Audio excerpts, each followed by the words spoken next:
sort of do a little thing. A Thatcher 85 will be watching this going, don't shit can me here. Is it realistic to be able to live a self-sufficient life? And yeah, pretty much. When you think of the old times, the hillbillies in the Appalachian Mountains moved in there with just what they had and barely anything else from outside. They more or less lived on their own. That's exactly the way pioneers set up, the way they went over to California when they headed west, going up the Oregon Trail. The pioneers in this country, and if you've seen some of the local things here, the stone fences, there's a building that I probably should show one day with gun slit style windows, and well, I'm not going to explain what that is, but you should be able to work it out. Okay, the Aboriginals used to come and attack, and they used to go inside this building to keep themselves safe, and they'd fire at them out these gun slit windows. But you know, all these things were set up with stone, and basically the only thing that was brought in was nails and corrugated iron, and a lot of stone was used. And even today, in modern day Croatia, and in parts of Russia, people live self-sufficiently, and they only have a small government pension, or 10, 15 hours work a week, if that, and they live entirely off that. But of course, there's little things that need to be paid that you can't get, like maybe new batteries for a solar system or whatnot, and you do sort of need that little bit of money coming in, whether that's from selling organic food or not is up to you.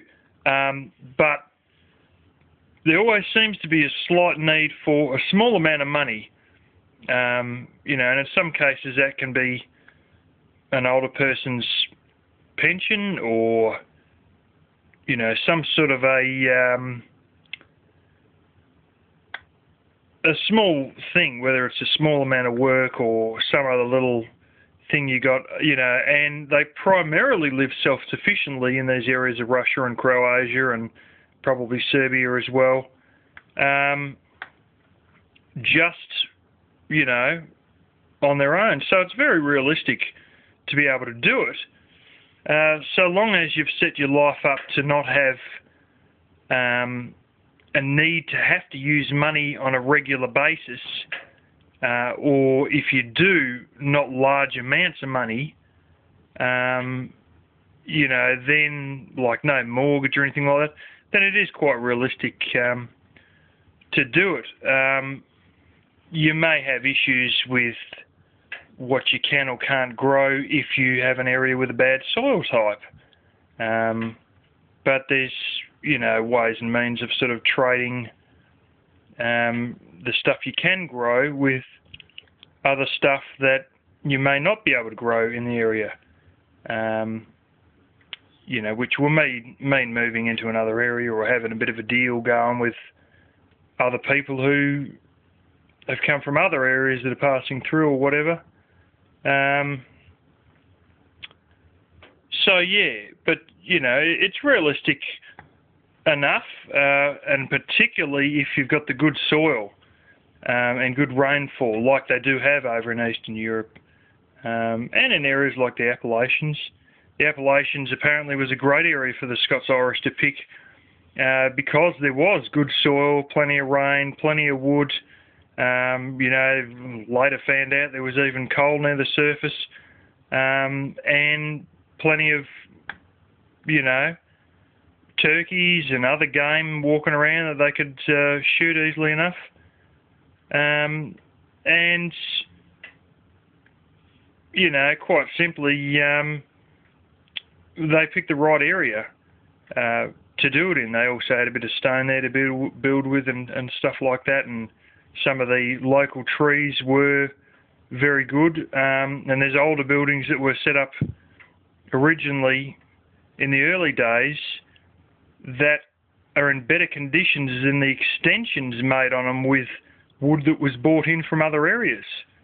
So yeah, it's sort of interesting being self-sufficient, but it's definitely doable. And I don't think there's many sort of... There's plenty of Australian farmers that sort of, in the wheat belt that go and grow all this wheat and then complain that food from other areas bought in costs them a lot of money. And you're sitting there going, hang on a minute, man.